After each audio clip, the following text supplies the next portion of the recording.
میری اس میں اشرفیاں تھیں، تو آپ میرے ساتھ ایسے مت کریں۔ قاضی صاحب نے غصے ہو کر اس کو وہاں سے جانے کو کہہ دیا اور اس سے لڑ پڑے۔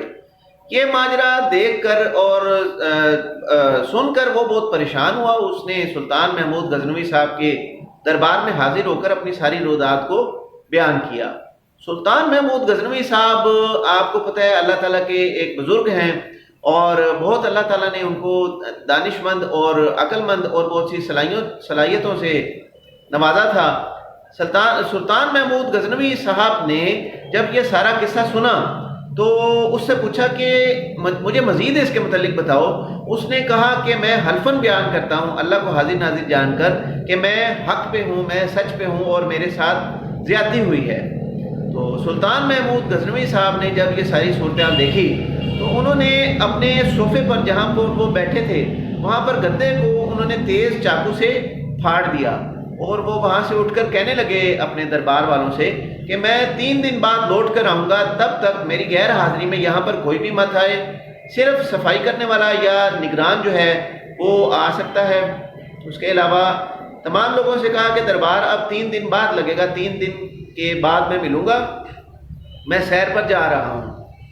تو جب وہ صفائی کرنے والا اگلے دن وہاں پر آیا تو اس نے دیکھا کہ یہ تو جو جہاں پہ سلطان صاحب بیٹھتے ہیں اس کو تو چیر دیا گیا ہے، پھاڑ دیا گیا ہے اس گدے کو، اب تو وہ ہمیں نہیں چھوڑیں گے، یہ ان کے بیٹھنے کی جگہ ہے، تو وہ بادشاہ وقت ہیں، تو اب اس کے ساتھ کیا کیا جائے، کیا معاملہ کیا جائے۔ اس نے نگران کو اور صفائی والے نے مل کر وہ جو ہے نا ایک لاہ عمل تیار کیا۔ انہوں نے کہا کہ اب ان کے آنے سے پہلے ہم نے اس کو بالکل اسی طرح کلیئر کرنا ہے جیسے یہ پہلے تھا۔ تو انہوں نے آپس میں بیٹھ کے فیصلہ یہ کیا کہ کسی رفوگر کو بلاتے ہیں جو اس کو اچھے سے سی دے۔ تو انہوں نے احمد نامی ایک رفوگر کو بلایا۔ جب اس کو بلایا تو اس سے بات کی کہ ہم آپ کو 3 ماہ کی تنخواہ دیں گے، اس کو آپ اسی طرح سی دیں جیسے یہ پھٹا ہی نہ ہو، کسی نے اس کو چیرا پھاڑا نہ ہو۔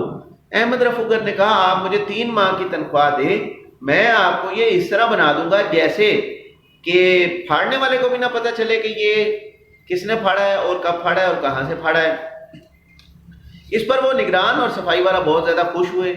انہوں نے اس کو 3 ماہ کی تنخواہ دی اور وہ بہت زیادہ کاریگر تھا، اپنے کام میں مہارت رکھتا تھا۔ اس نے بالکل ایسے سی دیا جس طرح بالکل بھی محسوس نہ ہو، پتہ نہ چلے۔ تو جب سلطان صاحب 3 دن بعد واپس آئے اور انہوں نے چوتھے دن اپنا دربار لگایا تو انہوں نے دیکھا کہ یہاں پر تو کوئی چیز بھی پھٹی ہوئی نہیں ہے اور ہر چیز جو ہے بالکل کلیئر ہے۔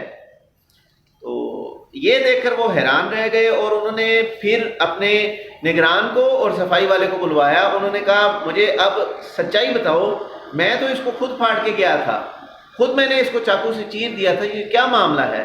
تو اس پہ انہوں نے پھر ان کو ساری رودات سنائی۔ پھر انہوں نے بلایا اسی شخص کو اور قاضی کو۔ جب دونوں کو بلایا تو دونوں کی بات دوبارہ سنی۔ قاضی صاحب کو علیحدہ لے جا کر سلطان صاحب نے پوچھا کہ آپ اب تنہائی میں کھڑے ہیں، آپ کے پاس مہلت ہے، آپ مجھے بتا دیں کیا اصل معاملہ ہے۔ تو قاضی صاحب نے کہا یہ بالکل جھوٹ بول رہا ہے، یہ جھوٹا شخص ہے، میں نے ایسا کوئی کام نہیں کیا، مجھے ایسے کام کرنے کی کیا ضرورت ہے، میں اللہ کا نیک بندہ ہوں، یہ دیکھیں میری داڑھی بھی ہے اور میں الحمدللہ اثر و رسوخ والا بندہ ہوں، میں آپ کا جو ہے ایک وزیر کی حیثیت رکھتا ہوں۔ تو سلطان صاحب نے کہا دیکھو میں تم سے علیحدگی میں پوچھ رہا ہوں، تمہارے پاس مہلت ہے، اگر تم نے کوئی ایسا کام کیا ہے تو تم مجھے بتا دو۔ قاضی صاحب نے دوبارہ وہی الفاظ اپنے دہرائے اور کہنے لگے کہ آپ کچھ سوچ سمجھ کر تو بات کریں، آپ مجھ پر الزام لگا رہے ہیں۔ اگلے دن جو ہے قاضی صاحب کو اور اسی شخص کو دوبارہ بلوا لیا گیا دربار میں۔ سلطان صاحب نے پوچھا کہ قاضی اب تم مجھے بتاؤ اصل حقیقت کیا ہے، مجھے سب معاملے کا پتہ چل چکا ہے۔ تو قاضی صاحب نے شرمندگی سے اپنا سر جو ہے نیچے جھکا لیا اور رسوا ہونے لگ گئے۔ یہ سب معاملات دیکھ کر تمام لوگ جو دربار میں موجود تھے وہ بھی سمجھ گئے کہ قاضی صاحب نے کتنی گھنونی حرکت کی ہے۔ تو اس شخص کو پھر سلطان صاحب نے اس کا تمام مال اس سے قاضی سے واپس لے کر دلوا دیا۔ تو آپ دیکھ سکتے ہیں کہ ہم نے آپ کو ایک مثال کی مدد سے یہ سمجھایا ہے کہ انسان کو جب ایک مہلت دی جاتی ہے، مہلت کی کتنی اہمیت ہے، اور انسان کے کردار کی، اس کی دیانتداری کی کتنی اہمیت ہے۔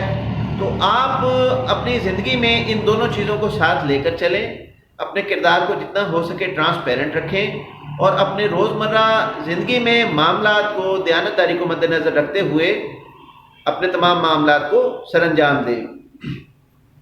پچھلے دنوں مجھے ایک بزرگ ملے، جب انہوں نے مجھے بتایا کہ حالات یہاں تک پہنچ چکے ہیں کہ میں عمرہ کرنا کے لیے ارادہ کیا تو جو ہے سعودی حکومت نے ایک بہت ناجائز قانون جو ہے بنا دیا ہے کہ دوبارہ جو اب 2 سال بعد جو عمرہ کرے گا وہ 2000 ریال پے کرے گا 2 سال بعد۔ تو کہتے کہ میں یہ ہے تو خلاف شریعت، لیکن میں مجبور تھا۔ میں نے پھر ایک ایجنٹ سے جب بات کی کہ میں 2000 ریال جو ہے وہ پے کر چکا ہوں، کیا اس کا کوئی حل ہے؟ تو ایجنٹ کے پاس ایک نیا راستہ تھا، اس نے کہا آپ اپنا پاسپورٹ دوبارہ بنا لیں تو یہ آپ کے جو ہے 2000 ریال جو ہے یہ ریفنڈ ہو جائیں گے۔ اس طرح کے معاملات تو اللہ کے گھر جانے کے لیے اور نبی پاک صلی اللہ علیہ وسلم کے روزے کی زیارت کے لیے بھی جو ہم تیاری کرتے ہیں اس میں بھی ہمارے معاملات جو ہیں ٹرانسپیرنٹ نہیں ہیں، اس میں بھی جو ہے 2 نمبری اور ان تمام معاملات جو ہے اس میں جو ہے ہم شامل ہیں۔ تو ہماری آج کی ویڈیو کا جو سبق تھا وہ یہی تھا کہ آپ اپنے معاملات کو جتنا ہو سکے ٹرانسپیرنٹ رکھیں۔ حضرت ابو نور علی رحمہ فرماتے ہیں کہ یہاں پر تو قاضی کی عدالت تھی، وہاں پر اللہ تعالیٰ کی عدالت ہوگی۔ یہاں پر تو ایک مہلت تھی لیکن وہاں پر مہلت نہیں ملے گی۔ یہاں پر تو دنیا لان تان کرنے والی تھی قاضی کو، لیکن وہاں پر فرشتے لان تان کرنے والے ہوں گے۔ اسی طرح یہاں پر تو قاضی کو موت آ گئی لیکن وہاں پر موت نہیں آئے گی، وہاں پر تو سزا کا ایک لمبا سلسلہ چلتا رہے گا۔ تو اس میں پھر ہوا کچھ اس طرح تھا کہ جب قاضی کو سلطان صاحب نے کہا کہ دربار سے نکل جا، یہاں سے دفع ہو جا، تو وہاں سے قاضی جو ہے رسوا ہو کر اپنے گھر جب آیا، غم و اندو اور تکلیف اور پریشانی کے علاوہ، ذلت اور رسوائی کے علاوہ اس کے پاس کچھ بھی نہیں تھا۔ قاضی کے بچے اس کو چھوڑ کر چلے گئے۔ اس نے کہا ہم کس منہ سے کل مدرسے جائیں گے؟ قاضی کی بیوی نے کہا کہ میں کس منہ سے میکے جاؤں گی؟ تو اس کی فیملی بھی ساری اس سے جدا ہو گئی۔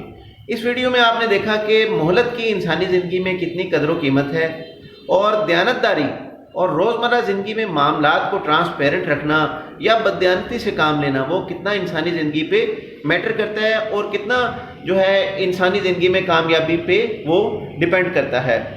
شہرت میں تو دیا یاروں نے ساتھ بہت، شہرت میں تو دیا یاروں نے ساتھ بہت، ساتھ آیا نہ کوئی کوچائے رسوائی تک۔ تو انسان کے پاس جب تک اثر و رسوخ ہے، جوانی ہے، مال و متاع ہے، ایک رتبہ ہے، تب تک تو سبھی ساتھ چلتے ہیں، لیکن بعد میں پیچھے کوئی بھی نہیں آتا۔ ایک بہت ہی خوبصورت شعر ہے جو میں آپ کے ساتھ شیئر کرنا چاہوں گا۔ میاں صاحب فرماتے ہیں ساری عمر ہی آٹا گدھ ہے میں، ساری عمر ہی آٹا گدھ ہے میں، لکھاں کیتے نے پیڑے، آ وقت آیا ہی محمد بخشا تے کوئی نہ بیٹھا نیڑے۔ جب انسان پر بن جاتی ہے، اس کا مشکل وقت آ جاتا ہے تو اس کے پاس پھر کوئی بھی نہیں ہوتا جو اس کی سپورٹ کر سکے، سب اس کو بھول جاتے ہیں۔ یہ وہی بیوی اور بچے ہیں جن کی وجہ سے انسان سارا دن اپنی وعدہ خلافی، اپنی جو ہے بد زبانی اور کول و فیل کی پاسداری نہ کرتے ہوئے جمع پونجی کو ایک ڈھیر لگا کر ان کے لیے چھوڑ کر چلا جاتا ہے، لیکن وہی اولاد پھر پیچھے آ کر اس کا ساتھ نہیں دے سکتی۔